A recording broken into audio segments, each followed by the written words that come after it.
Halo semuanya, selamat datang kembali di Fakta Film.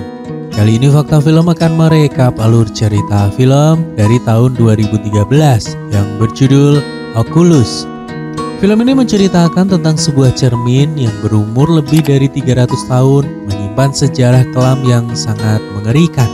Siapapun keluarga yang memilikinya akan mendapatkan kemalangan serta musibah yang sangat menakutkan. Hingga di suatu waktu cermin ini dimiliki oleh keluarga Alan yang saat itu baru saja pindah ke rumah baru dan kengerian-kengerian terjadi hingga Alan dan istrinya harus kehilangan nyawanya. Jadi bagaimanakah cerita selanjutnya? Mari kita ulas alur cerita dari film ini.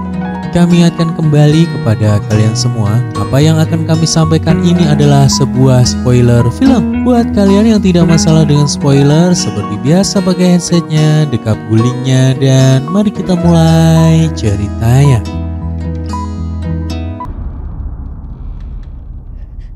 Di awal film, kita diperkenalkan dengan seorang pria bernama Tim yang tengah berkonsultasi dengan seorang dokter di sebuah rumah sakit jiwa. Tim telah berada di rumah sakit tersebut selama 11 tahun lamanya untuk menjalani hukuman yang dikarenakan dirinya dituduh telah membunuh ayahnya sendiri ketika dirinya berumur 11 tahun.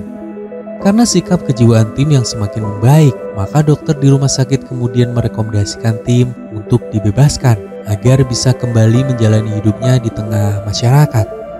Di tempat lain, terlihat seorang wanita bernama Kelly yang merupakan kakak Tim tengah menghadiri acara lelang untuk sebuah cermin yang dikatakan telah berumur lebih dari 300 tahun.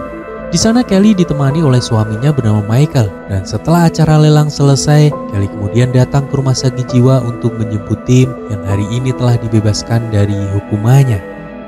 Kemudian kita dibawa ke waktu 11 tahun yang lalu, di mana saat itu keluarga Tim dan Kelly yang baru saja pindah ke sebuah rumah baru di pinggiran kota.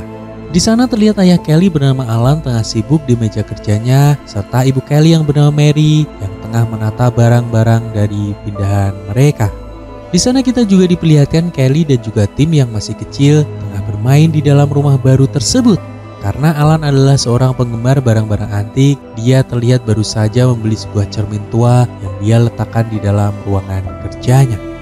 Awalnya, keadaan keluarga ini tampak normal, bahagia seperti keluarga pada umumnya.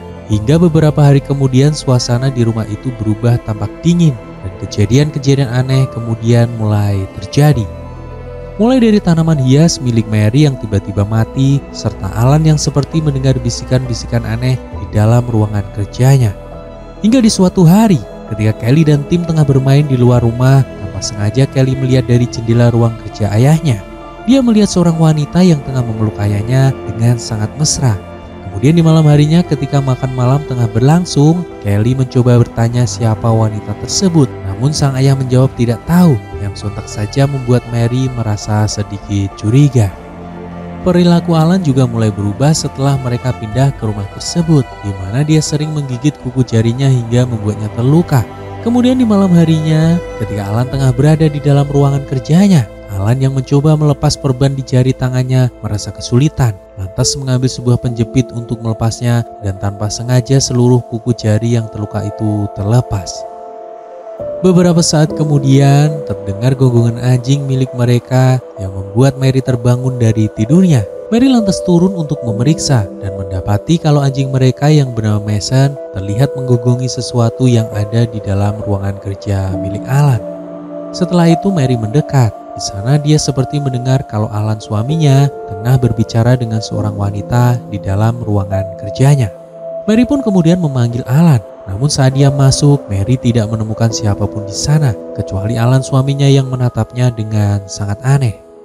Semenjak saat itu Mary berpikir kalau suaminya telah berselingkuh. Hal ini dikuatkan dengan pernyataan kedua anaknya yang berkata kalau pernah melihat ayah mereka tengah berduaan dengan seorang wanita yang tidak mereka kenal. Mary dan Alan pun kemudian sering bertengkar hingga di suatu hari anjing milik mereka hilang misterius yang diketahui terakhir kali terlihat masuk ke dalam ruangan kerja milik Alan.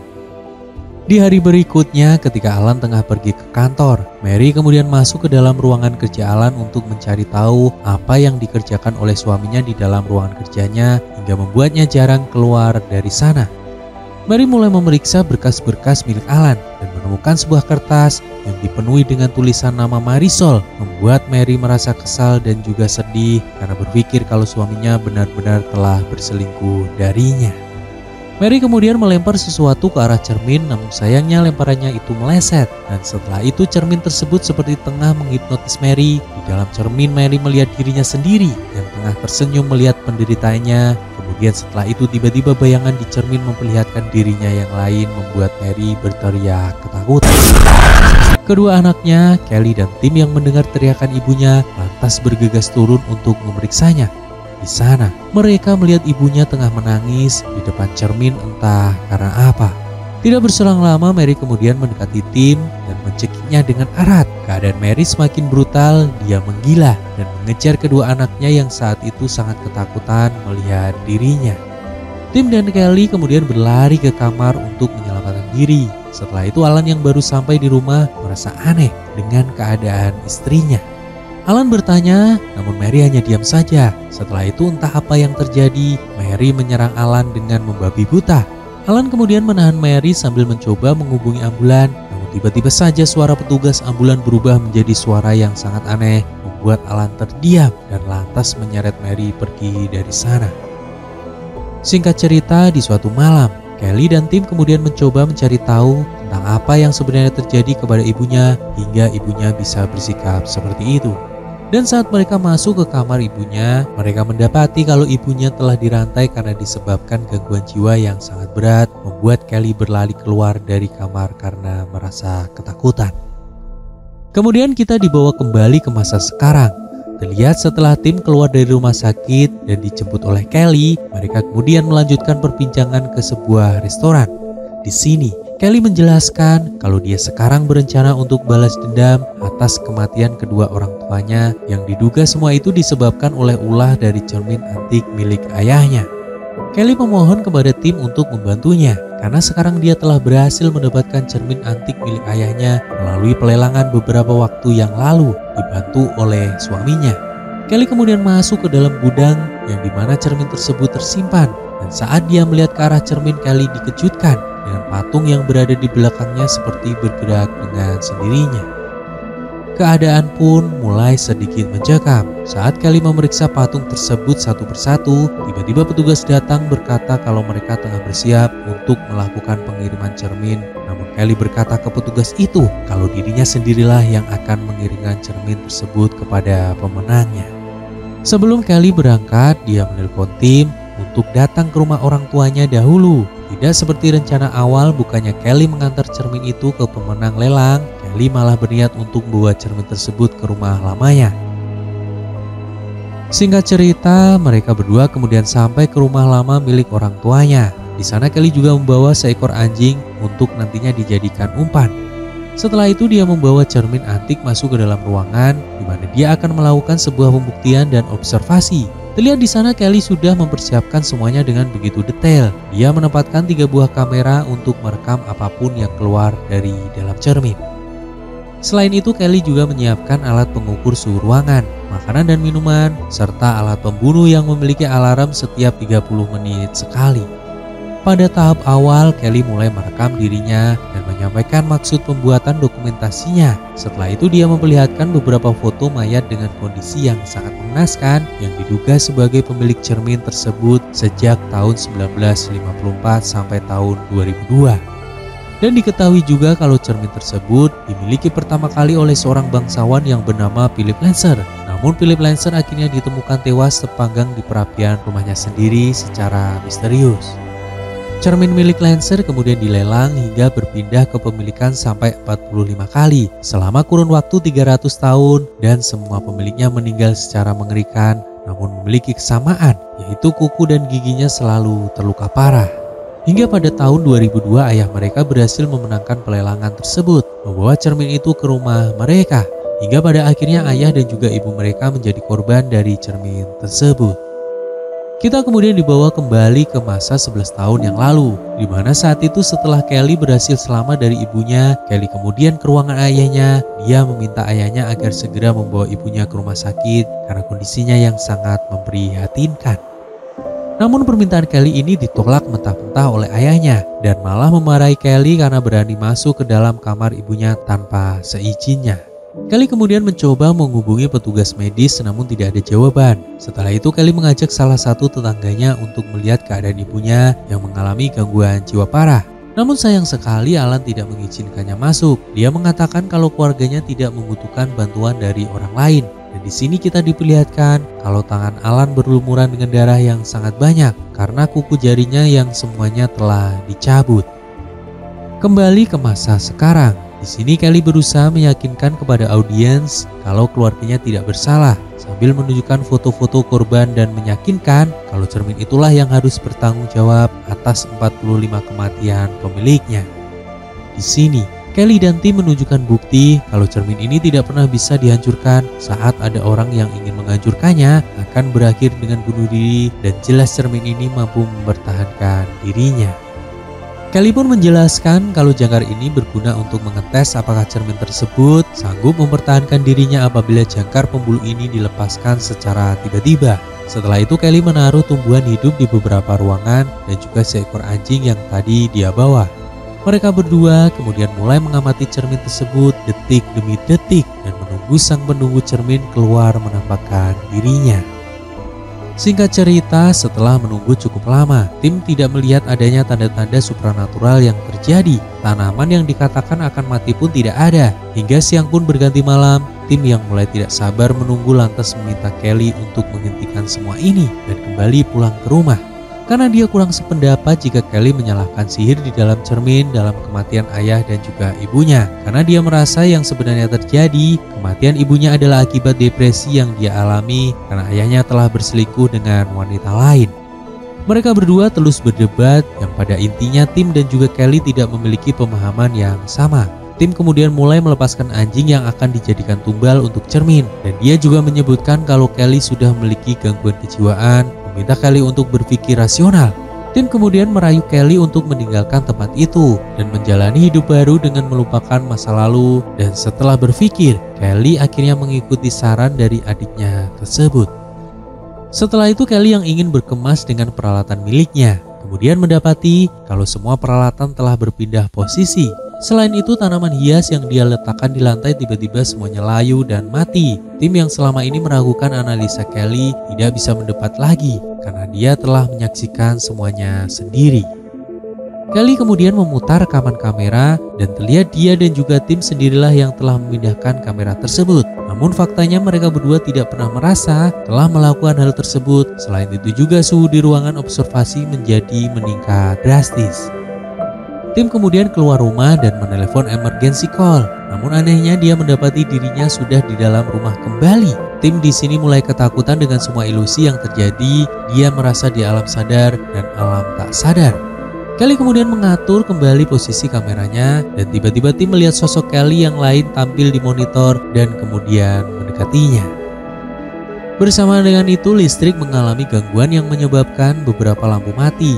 Kelly kemudian mengganti sebagian lampu yang mati dan setelah selesai apel yang dia makan seketika berubah menjadi bola lampu yang melukai mulut Kelly. Namun ternyata saat tim datang semuanya terlihat sebagai ilusi saja. Yang sebenarnya terjadi mulut Kelly tidak kenapa-kenapa.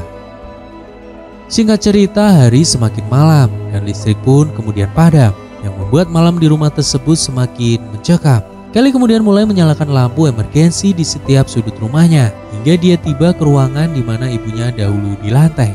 Di dalam kamar tersebut Kelly melihat pecahan kaca yang berserakan, namun dia sadar bahwa itu hanyalah ilusi semata yang berasal dari masa lalunya.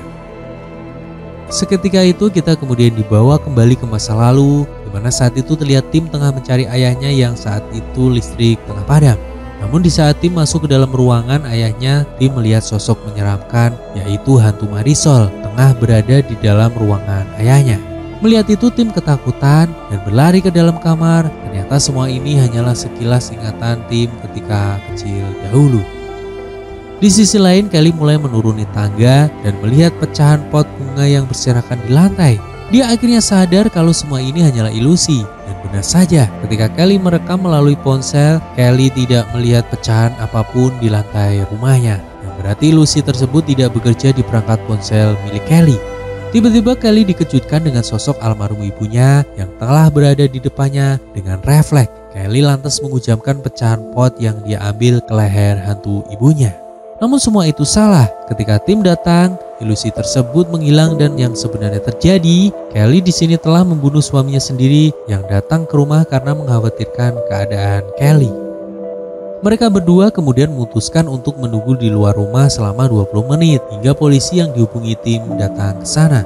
Karena dalam waktu 20 menit alat pembunuh yang ada di ruangan itu akan terlepas dan membunuh apapun yang keluar dari dalam cermin. Saat mereka berdua telah berada di luar rumah, mereka melihat ada sosok yang menyerupai mereka berada tepat di depan cermin dan kesempatan itu tidak mereka sia-siakan. Mereka berdua kemudian masuk kembali ke dalam rumah untuk menekan tombol pengunci alat pembunuh tersebut agar alat itu mengenai si hantu. Namun saat mereka berdua masuk, mereka melihat sosok yang menyerupai mereka berdiri di depan cermin dan selain itu hantu Marisol juga ada di sana. Marisol mulai mendekati mereka dan mereka pun berlari karena ketakutan. Kemudian kita dibawa kembali ke masa lalu ketika mereka masih kecil yang saat itu berlari untuk menghindari ibu mereka yang sepertinya kerasukan setan dan mencoba membunuh mereka berdua. Setelah situasi dirasa aman, Kelly dan tim pun keluar berniat untuk kabur dari dalam rumah. Namun saat akan keluar kamar, Kelly kembali bertemu ibunya yang telah bersiap menangkapnya. Namun Kelly kemudian memukul ibunya dengan stick golf yang dia pegang. Kelly kemudian kembali masuk ke dalam kamar dan melompat dari jendela kamar. Dari halaman luar dia melihat hantu Marisol juga suaminya dari sebuah jendela kamar. Kelly yang merasa khawatir dengan keselamatan adiknya lantas memutuskan untuk kembali ke dalam rumah. Namun saat dia ingin menjemput adiknya, ibunya datang dan kembali mencoba untuk membunuhnya. Namun tiba-tiba Mary kembali berhasil menguasai dirinya sendiri. Dia juga mengingat Kelly, namun tiba-tiba suaminya Alan muncul dan langsung menembak Mary hingga membuatnya tewas seketika. Mereka berdua kemudian ke ruangan ayahnya dan berniat menghancurkan cermin, namun kekuatan jahat di dalam cermin tersebut membuatnya tidak bisa dihancurkan. Beberapa saat kemudian ayah mereka berdua pun datang seperti digerakkan oleh sesuatu. Ayahnya lalu mengarahkan pistol ke arah Kelly. Tidak berselang lama, tim datang melumpuhkan ayahnya dengan menggunakan stick golf. Ayahnya kemudian berhasil mencekik Kelly kembali, yang membuat tim tidak punya pilihan lain. Dia mengambil pistol ayahnya dan langsung mengarahkannya ke sang ayah. Tiba-tiba Alan tersadar, dia berlutut minta tim untuk lari. Dia memerintahkan Aci di tangan tim untuk menarik pelatuk pistol tersebut, yang otomatis membuat Alan tewas di depan anaknya sendiri. Setelah kematian Alan, para hantu yang ada di rumah itu pun mendekati Kelly dan juga bersamaan dengan itu, alarm alat pembunuh berbunyi yang membuat tim tersadar dari ilusi yang muncul di alam bawah sadar mereka. Merasakan dirinya kembali ke masa kecil, di mana di sana dia bisa kembali melihat ibunya yang muncul di dalam mimpi. Kelly kemudian memeluk ibunya yang keluar dari dalam cermin, dan di saat bersamaan, dimensi yang berada di tim merasakan cermin itu mulai memberikannya ilusi-ilusi jahat. Dia pun kemudian menuju ke timer alat pembunuh dan melepaskan alat tersebut secara manual hingga saat terlepas, alat itu menghancurkan cermin tersebut. Namun kekuatan jahat cermin tersebut membuat tim tidak bisa melihat Kelly yang ada di depannya. Yang saat itu Kelly tengah mengalami ilusi melihat ibunya di dalam cermin, dan Kelly pun akhirnya menjadi korban dari alat pembunuh yang dia buat sendiri. Melihat hal tersebut membuat tim shock karena tanpa sengaja telah membunuh kakaknya sendiri. Beberapa saat kemudian petugas polisi datang dan menangkap tim dengan tuduhan telah membunuh Kelly dan juga suaminya. Di sana tim berteriak memanggil Kelly dan terus mengatakan kalau dia bukanlah pembunuhnya, melainkan hantu jahat yang ada di dalam cermin rumah mereka. Namun polisi tidak bergeming, tim kemudian diborgol dan dimasukkan ke dalam mobil polisi. Dari dalam mobil tersebut tim melihat ke jendela rumah kalau hantu ibu, ayah dan juga Kelly menatapnya. Melepas kepergian tim dari sana dan film ini pun usai. Oculus 2013 adalah sebuah film horor psikologis yang berhasil menciptakan ketegangan yang mencekam sepanjang cerita berlangsung. Dengan penggunaan cerdas dari flashback dan cerita di masa kini, film ini menggambarkan perjuangan dua saudara untuk menghadapi trauma masa lalu mereka yang berhubungan dengan cermin misterius tersebut. Karen Gillan dan Broughton Thwaites mampu memberikan penampilan akting yang sangat kuat, menjadikan film ini sebagai tontonan horor yang menarik dan juga menyenangkan. Cermin menjadi simbol sentral dalam kengeriannya yang menghantui, menciptakan pengalaman yang berhasil menghantui para penonton film ini. Secara keseluruhan, Mimin berikan nilai sebesar 8,1/10 dari keseluruhan alur cerita yang terjadi di sepanjang film ini berlangsung. Terima kasih buat kalian semua yang telah mendengarkan alur cerita film ini dari awal hingga akhir. Buat kalian semua jangan lupa jaga kesehatan dan sampai jumpa lagi di cerita film horor selanjutnya.